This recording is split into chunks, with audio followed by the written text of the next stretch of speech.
And I'm telling you now, nobody wants to see another note-for-note replica of Stairway to Heaven solo on your bed with the crotch shot and the track pants. Unless you're doing a backflip mid-solo, I don't give a fuck. So, that said, you gotta do something special and something with personality, something that gives people an idea of who you are as a person and as a guitar player. And then bam, all of a sudden you're getting followers, and then more people are commenting, and this is great.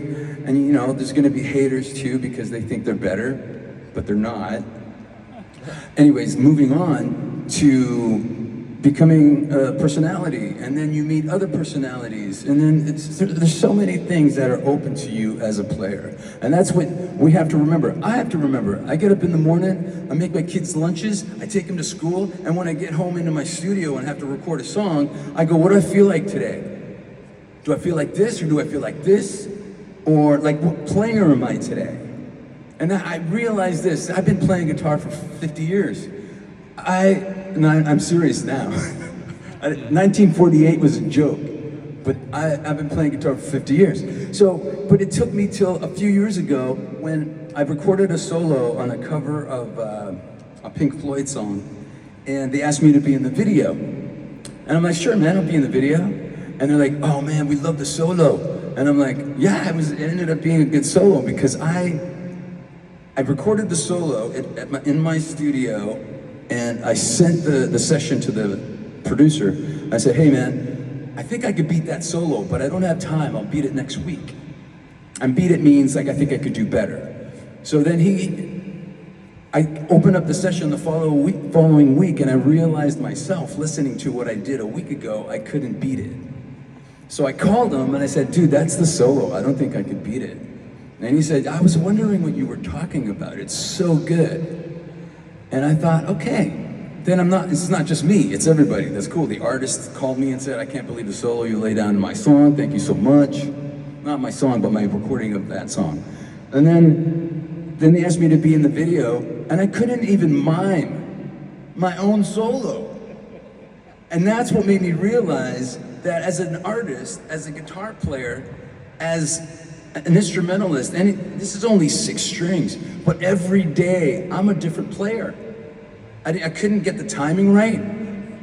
I couldn't get the bends right. I couldn't get anything right because it was that day. That's what happened that day, laying it down really quick to send the session to the producer. And I'm like, and they're like, hey man, it's going great. I'm like, I can't fucking do my solo, man. I recorded it, but I can't even mime it. I can't even make it look good. Can you go on the drummer on this pass by? You know, it's kind of like that. So that's what made me realize this late in life, in my life, that if you're the exact same guitar player every day, then you're kind of lying to yourself because you can't invent. You can't, you know, okay, everybody knows someone who's been playing for 6 years and isn't very good. But I practice every day. I go, then you're not practicing the right stuff, man. I mean, I don't want to be a dick, but you need to get something down and move on to something else. And then you meet someone who's been playing for 6 months and they're like mind-blowing, and you're like, what? Well, yeah, man, is that you? Oh, see, your girlfriend has the chip. The girlfriend chip. That's awesome, congratulations. My first wife didn't even have the chip. Anyways.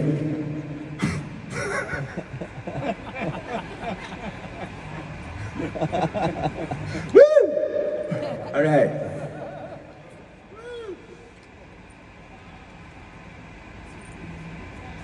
So, let me think now for a second. Does anybody have any questions? Because I cover a lot of stuff and go by really quick. Yes. Wait, do we have a mic for him? Do we have a mic for Q's? Aaron? Do we have a microphone for questions? I have a microphone. Come on, can you come down here? Okay, let me... What is it? What? What year is this guitar? That one? Oh, my guitar's both. Newish. This is it's actually the third prototype of my Gibson Signature SG. We're still in the progress of getting it to where it's 100% what I want. But this was 2022. That SG looks old, but it's a custom shop 64 that I got in 2020 when 2019 when I joined the Gibson family. But yeah, I don't go around with old guitars, man. That's crazy. Anybody else have a question of anything that I talked about? Yes. I don't hear shit. Are those P90s? No. I love P90s, but it's the funny thing about P90s, and I think I'm a really good tamer of the P90 hum. But even on the road with Bon Jovi, I could get to Bulgaria and my tech will go, hey, you can't use any single coils in this stadium. It's 100 years old and everything buzzes like crazy. And it's kind of a letdown. So not that that's a deterrent for me, but I feel like a lot of people can't tame the P90 hum. So this is actually a new design by Gibson that's a quiet coil P90. It's called a DC90. And it's gonna be on my guitar. The price is right. So, I don't know where I get it. Anybody else? Anybody have a question before I move forward? Because I don't even know how much time I have. So what? Anybody? Yes.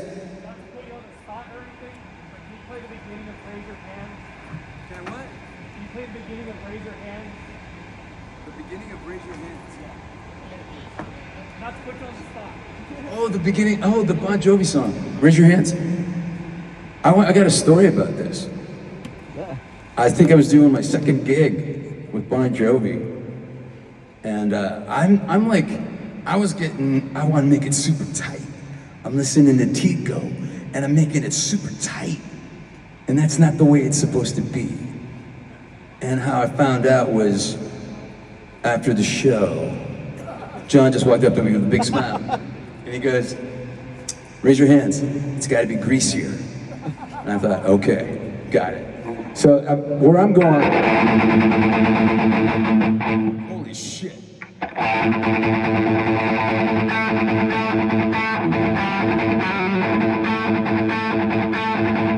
That's the right song, right? It's been a long time. I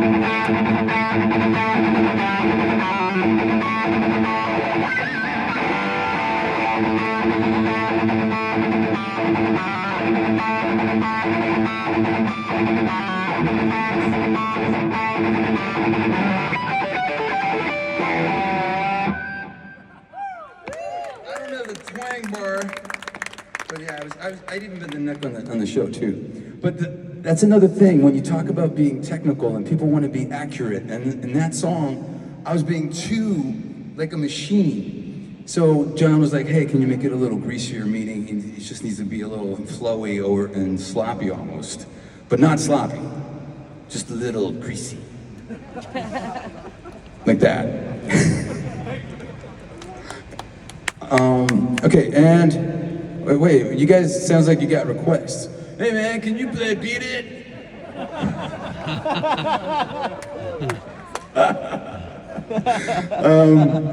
Okay, so if there's no questions, I'll move onward. We got a microphone. I got a mic too. Woo! Woo! So, where are you playing next? Hey, great question. Thank you. I think. What day is it? It's the 20th. August is coming. Okay, so check this out.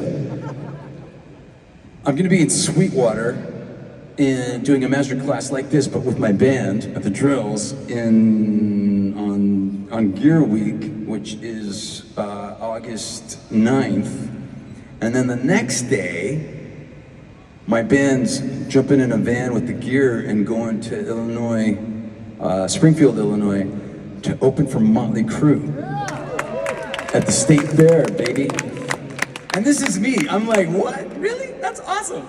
Because I'm excited. But they go, I'm like, hey man, I'm building the Dynamo set, and I need to know how long we're playing. I'm talking to the agent. Is it 35 minutes or 45 minutes or what is it? And he goes, you get 60. And I was like, now I'm like super excited because we get to do the drills for 60 minutes. Now, this is another thing that I could mention in this scenario situation is I gotta design the set to rock their faces off. Like no ballads, no pop songs, just fucking straight between the eyes with the rock and roll and kill it and kill them and scare Motley Crue. Like, wait, we can't go on after that. I'm just kidding. I'm just kidding. But you know what I mean, right? And I got that mentality from a comedian. It was Harold Ramis, the writer of Ghostbusters. He was doing an interview and they're like, so what was it like when you were doing stand-up? And he goes, well, when you walk on the stage, it's not about just killing the audience. You want to kill everybody. You want to kill the comedian before, you want to kill the comedian after. And I was like, fuck, that's rock and roll, man. So make the audience forget the band before and scare the band after. And that's what it's about. So I tell people that if you're playing the Whiskey on Friday night and you have the 10 o'clock spot, scare the band that has the 11 o'clock spot and make people forget the 9 o'clock spot. This is your job. If you go on there and people don't remember you, then deliver pizza, baby. Stand out. Be you and be awesome. And write the best songs you can. And kill on your instrument and kill with your voice and do all that stuff because that's what's important. Making people remember you. When I moved to LA in '97, when I was 80, the whole thing was you open the LA Weekly and there's 40,000 bands playing every week. How are you gonna stand out? You gotta find a way to stand out. So that's really important. How many people in bands? Okay. Kill everybody. Get out there. This is your gun. Okay, it's getting morbid now. But just knock the pants off. That's weird too. I'll figure something out. I'll get back to you. So, but you guys know what I mean, right? You open a restaurant, you want to have the best food possible. You put a band together, you want to have the best band possible, the best songs possible, and walk on stage and own it. That's what it's all about. Okay, everybody ready for a song? All right.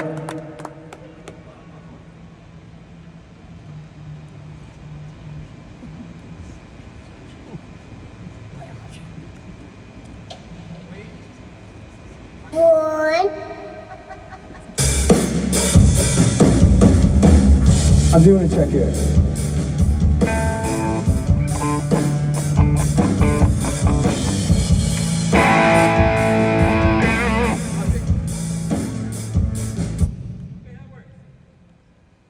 One, two, three, four. A woman, blue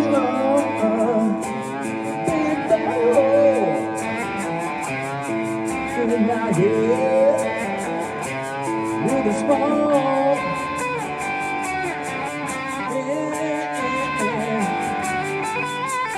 gun.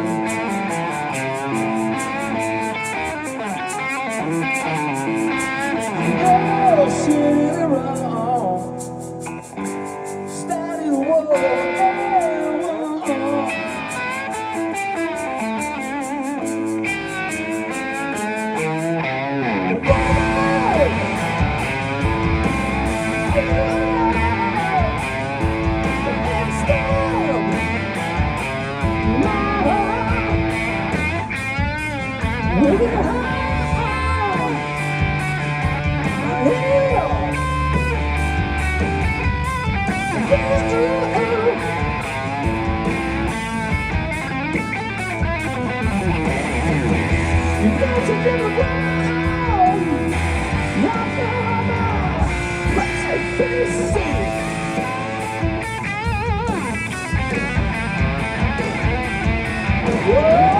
Don't think I wanna play my soul. She can be my ear, but she's so damn good. I'm burning, a shot of gasoline. Got your mouth running like a 17.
Thank you. Okay, so that song by my band Phil X the Drill is called No Woman of Mine. And it's kind of like my, I know I'm explaining these songs that I do. That was like, I was doing Freddo Americana videos. Anybody remember Freddo Americana videos? You're like, that's why I'm here. This sucks. And I was getting a lot of, hey man, why don't you do a blues tune with your band? And I never ever thought of doing a blues tune with my band. And it's basically because I'm not blue. And I wanted to be honest, right? You want music that you play to be honest. So that was kind of like at first a little struggle for me, but then I thought, you know what? I love Zeppelin. Woo! And Zeppelin does blues. So they did like one of the levee breaks, and that's kind of like where this groove came from. And I thought, I'll do that. And the really cool thing is Abe Laboriel Jr. is one of my favorite drummers in the world. He plays with Paul McCartney. He played drums on that track. And then I was thinking, you know what would be really cool? What if I got somebody to do the vocals with me? Like a duet, which, you know, not like Olivia Newton-John, but like, you know, a duet. And I thought of who would be an amazing voice. One of my favorite singers in the world is Doug Pinnick from King's X. And we had recently, or prior to that, became friends. So I just asked him and I go, hey man, will you sing on this tune? You know, you take a verse, I take a verse, we kind of do that thing. And he goes, yeah, sure, come over. And he came over, we did it in Dan's studio. Dan's my bass player. And it was just, when you listen to the song and it just starts with my guitar and his voice. And his timbre and character is so riveting. I'm eating my hair now. And it just became, and it's funny because he called me yesterday and asked if he wanted to carpool so we drove together today. He's at the Schecter booth. But, I mean, that's another thing, like, you get to a level and you don't even realize that you're getting to a level where you meet people that you grew up listening to. What the fuck? You know what? I also noticed there's a small child here. I apologize for my bad words. But that's the only way I know how to talk. But, so, somebody's got to have a question about any of that. I'll just keep going when there's no questions. We good? What time we got? Yes? Yeah, about that. Like, when you hit a plateau, like, where do you shift to? Like, if you want Oh, we're gonna get you a microphone, man. We up the game. Like you were saying before, like you got to find something that makes you you. When you reach a plateau of like what makes you yourself, where do you evolve from there? The easy answer to that is that I came up with the lick last week. You know, like I've been working on this book, right? I'm working on this book. It was my buddy Rick Beato said, you need a Phil X lick book. And I thought, I'm gonna do this book and it's 56 Phil X licks. I mean, I could do 100, right? But I'm gonna cut myself off at 56. And it rhymes, 56 Phil X licks. So I finished the book and then I was writing out, you know, every lick has a story, an origin, where I got the idea from and that kind of thing, just to give the reader an idea of where ideas come from. And then bam, I'm shooting videos because it's gonna come with a PDF, you know, a link to take you to a video of me playing it slow and fast. And I'm like, oh shit, man. This might take forever. Because I'm shooting the video going, wait a minute. This lick's gotta go. That lick I came up with last week is way better than this. So I'm hoping I finish the damn book. But right now I'm editing myself every day. So it'll happen and it'll come out and it'll be fun and cool and all that stuff. And I want it to be obviously a learning experience because I want people not to just steal my licks, but knowing stories of where they came from. For instance, when I came up with this is, we have a song called I Wish My Beer Was As Cold As Your Heart. And the solo in that is like, I have to mentally prepare because it's one of those licks that is a challenge to me every night. And I'm not afraid to stop the band and go, whoa, whoa, whoa, I didn't get it. Take it from the second chorus and then we'll do it again. So I'm gonna do it for you nice and clean so you can hear it. Again.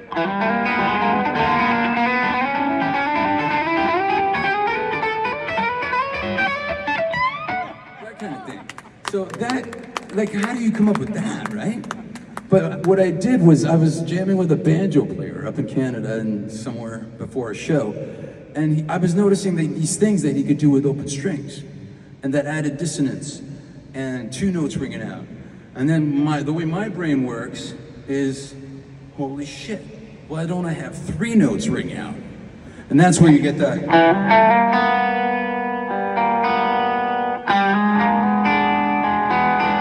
Those notes are ringing out. See, you're not hearing it because I did it clean, but when I amp it up, when I'm doing with the band, you hear all these notes kind of ringing out.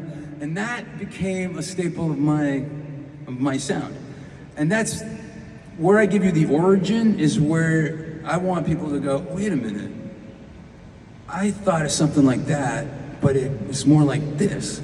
Like a friend of mine called me up and go, dude, I heard that solo in the beer song, and now I do this. And he did something, and he was going, I go up the neck, he went down the neck, and I couldn't do what he was doing. And he did what he was doing because he couldn't do what I was doing. And I just thought, man, that's a fucking guitar right there. Excuse me, my language. And that's guitar right there. You know, like you can do something that I can't, and I can do something that you can't, and that's what makes it a beautiful thing. And I grew up as rivals do, you know, again, before YouTube, where I was, like, they called me the guy at high school, And later in life, when you're out of high school, you meet all these guys that were the guy at their high school, but that wasn't enough for me. I wanted to I don't want to be the guy at my high school. I want to be the guy in town, you know? And all these guys were happy being the guy at high school, and they're like, what the hell? And I'm like, yeah, dude, the city, the world. But it comes down to being the best that you can be. So I was always showing my rivals, okay, this is what I do, this is how I did this, and this is what I'm doing with the pick. And they're like, I can't do that. But they would do something with like a left hand legato that I can't do. I can't do left hand legato. And these guys are just doing it, blowing away, and I'm like, wow, that's awesome. And it's a funny thing because I, being a huge Eddie Van Halen fan, know I don't have his left hand. I know I gotta pick every note because I don't have the strength to do the legato stuff. But, so I'm gonna do it the way I do it. And I think the secret is doing things the way that you can do it to get to where you wanna be. And you know, they say fake it before you make it, but I think the truth is just putting the work in, man. It's just putting the work in. And there was another lick that I had, another thing is, because I'm an idiot, I'm the first to admit it.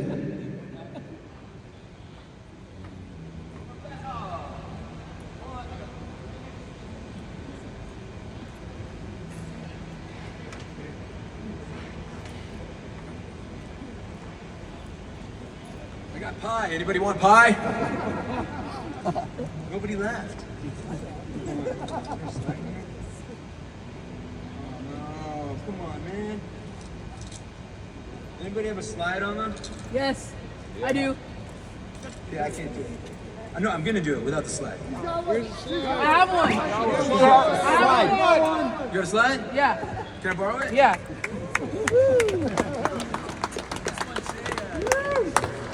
I like it, then I get it back. What's your name? Maddie. Sorry? Maddie. Maddie? Thanks, Maddie. You're welcome. Let's thank Maddie for the slide. You'll get it back, I promise. I've never seen a slide like this before in my life. I don't even know how that stays on. Okay. So I have this riff that I was working on. And I was doing this thing, I was going, doing like a bend behind the nut. So this song's called Talk You Off the Ledge, another drills tune. What follows that? And then I thought, what about slide? So I go.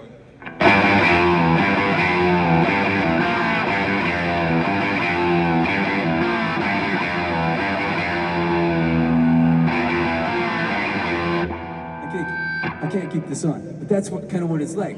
And then the idiot in me says, that's the verse. So that means I gotta sing over that.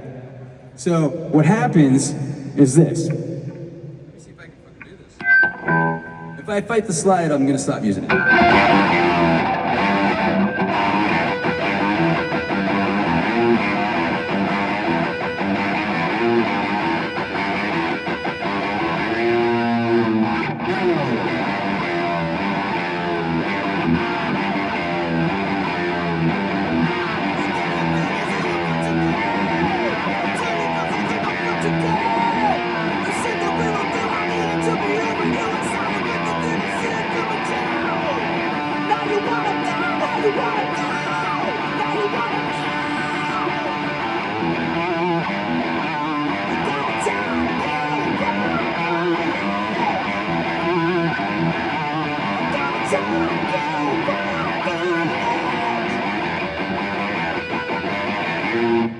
Kind of like that.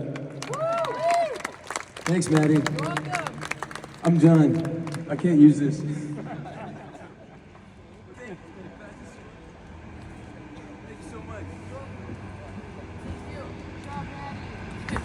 You got a little fillet sweat there. I'm just kidding, I don't sweat that much. Okay, so, again, this is the kind of thing, if you are in a band and you don't sing, you need to sing. Because you need to sing backgrounds, because people want to hear backgrounds. And why that is say you're in a band, but you're not really happy in the band, And then somebody like Pig comes to town and she's looking for a guitar player, but he has to be able to sing, or she has to be able to sing. You want to be able to sing. So, I mean, I wasn't a great singer when I started out. I just started doing it and I found my voice. But the funny thing is, and people ask me, how do you play and sing at the same time? And it's like, I'll break it down. We also have a song called Kiss My Troublemaker, but it's not what you think. Or is it? So I go.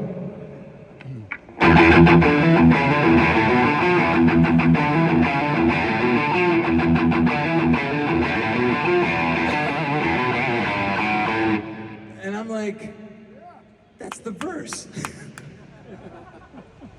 So I go, okay, what am I doing there?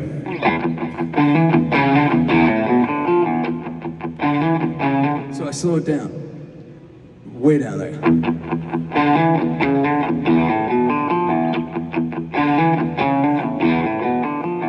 You've lost yourself inside your sorrow.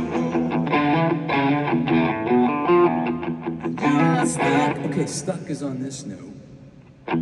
You're stuck inside your head. Okay, head is on that note. Let your eye be your tomorrow. So then, you get with a band and you've done this a little bit, and then you're like,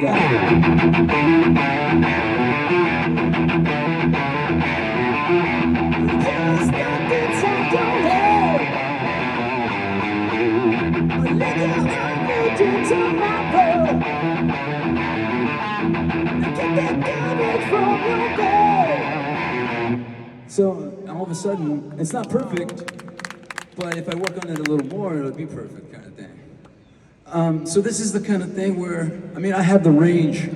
It didn't happen overnight. It's just people, how do you sing so high and stuff like that? And it's kind of like, I just learned how to use my instrument. I lost my voice like everybody else. I got tired, fatigued, all that stuff. And it's about pacing yourself and finding a way to keep it and not overdo some things that make you lose your voice faster than other things. So, you know, people say work on your strengths, right? Yeah, no. I'm sorry, it was not that. Work on your weaknesses. That's what it is. You have your strengths, you have weaknesses, work on your weaknesses. My whole philosophy is avoid those weaknesses. Stay away from them, because they'll just kill you. Anyways, any questions now? Come on! Yeah, Who does? yeah, that's With me. the microphone. Right here. Yeah, This it guy's could walking be- down the Up here. Up here. yeah. Waving. Yeah, could you? Oh, you're in the dark, dude. Completely in the dark. The quick story about the Frankenstein SG. Yes, sir. So, this is quick. I have an SG exactly like, well, not exactly like this, but it's a 56 custom shop SG. And the whole thing for me was being a huge disciple of Edward Van Halen and being a huge geek. I wanted to have a guitar that was his style, his paint job, without walking into Guitar Center and just buying it. I wanted something that was very special to me and more of a piece that I could just, okay, I did it. And I didn't personally do it, but there's two guys, Johnny B and Scott, up in Canada, and they specialize in Frankenstrats and all this stuff. And I just thought, I called Gibson, because I was with Gibson, and I actually thought I was gonna get no for an answer. And I was like, hey, so could I get a blank SG? And they're like, what do you mean? I go, no routes. Because I want the Frankenstrat routes, which are like a Strat and there's a humbucker and two single coils and it's beat up. And they're like, yeah, I think we're resending it. I was like, what? So they sent a blank SG to my boys up in Canada, and they went to work. And the funny thing is, if you think about it, so I don't know how technical a lot of you guys are, but the scale, the length of a Fender neck is longer than that of a Gibson neck. The Gibson is a little shorter.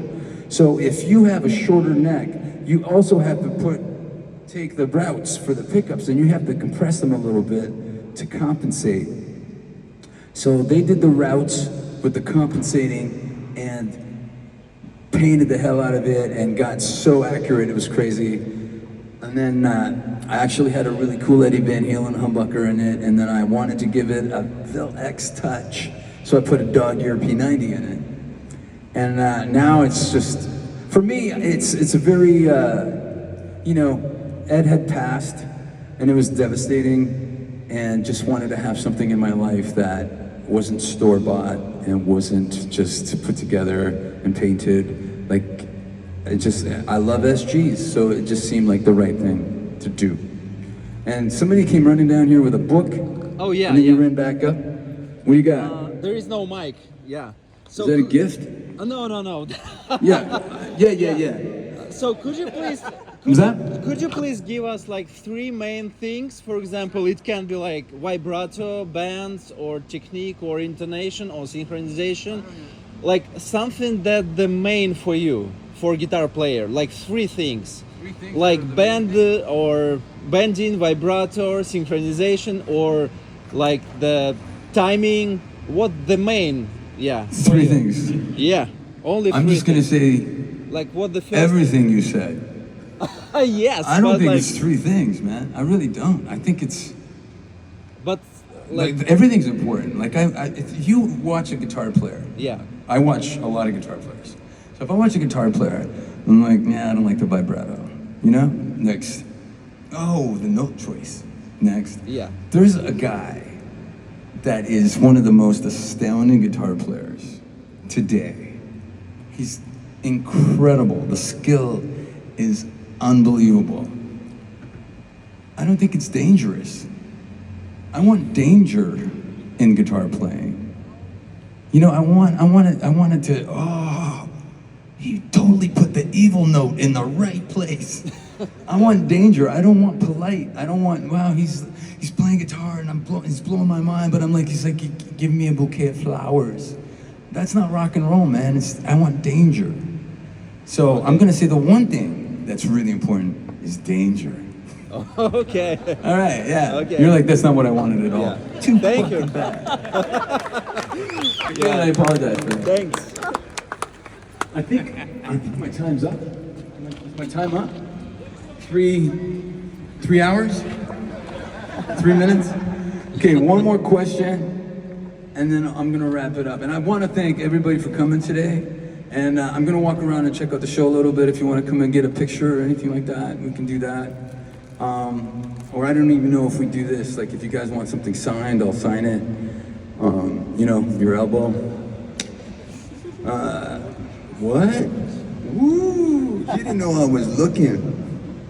I saw that.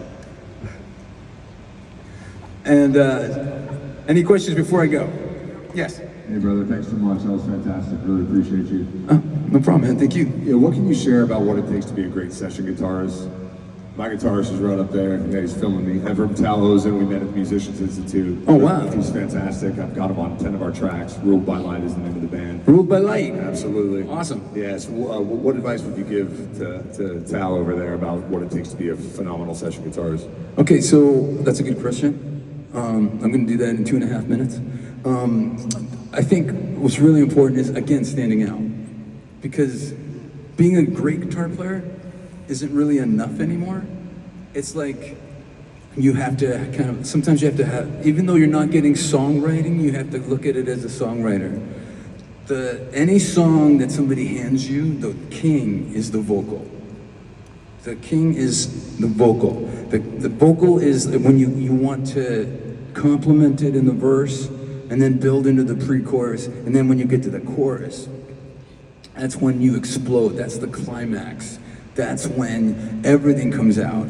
But you don't want it to, hey man, let's just put a little chorusy little arpeggio in there. And I'm like, come on, man. That's like the first thing on the menu.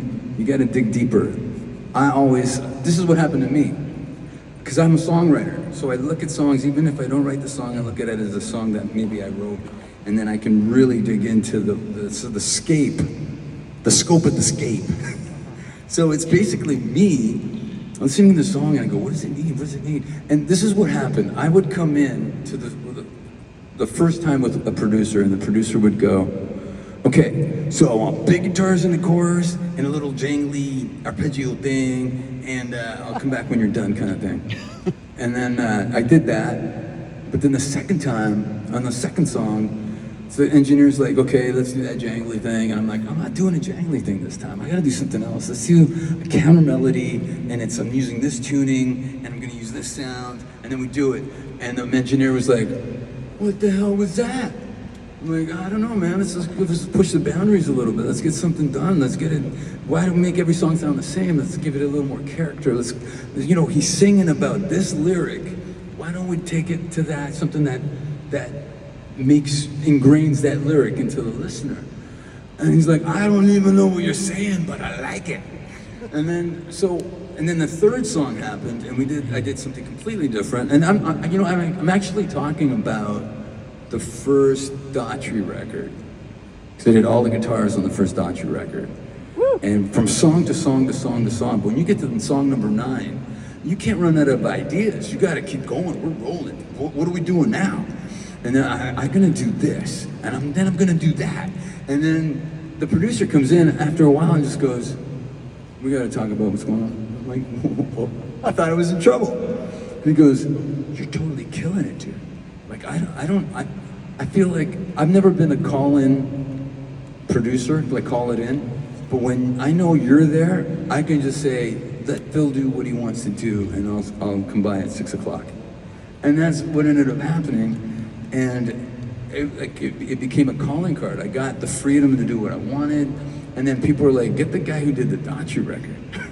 And it got so specific that a producer called me and said, hey, can you come in and play on something on Friday? And I'm like, yes. And he's like, can you bring the acoustic guitar that you used on the Daughtry record? I was like, yes. Now, I set up 2 amps here. See that little amp? That's part of the sound. So if this is the big amp, this is the little amp. Nope. Like, what the hell, right? But this is the big amp, and then I just blend in the little amp.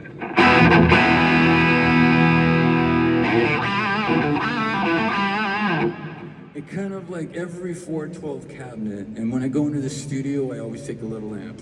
And then I started taking this rig when I started doing drills shows.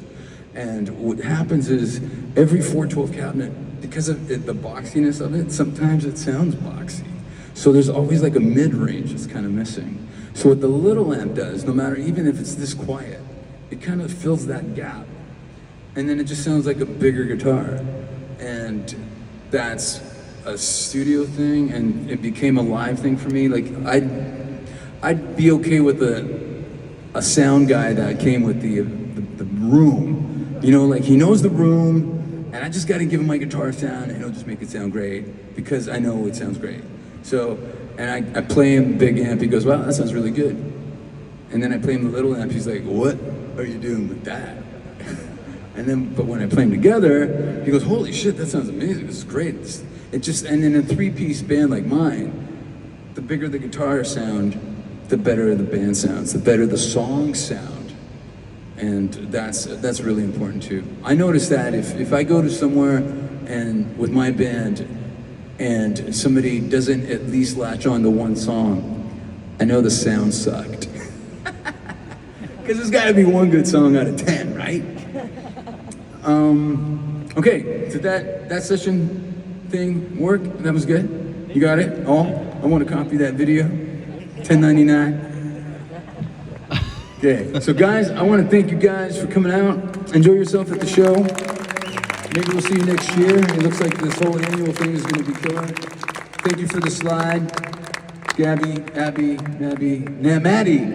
I got it. See, it only took 4 tries. And then, thanks again, guys. And I'll be walking around. If anybody wants a photo, I'll take a photo. And if you want a guitar pick, look at that. That's an X-hole. It's like hey, X-hole? No. So it's an X-hole. I've been using start picks for a really long time, and now Dunlop is gonna make me an X-hole pick. Isn't that rad? Okay, so I have a few on me if anybody wants one. But you can't show it to anybody, or you have to sign a disclaimer. Anyways, have a great day, dudes and girls.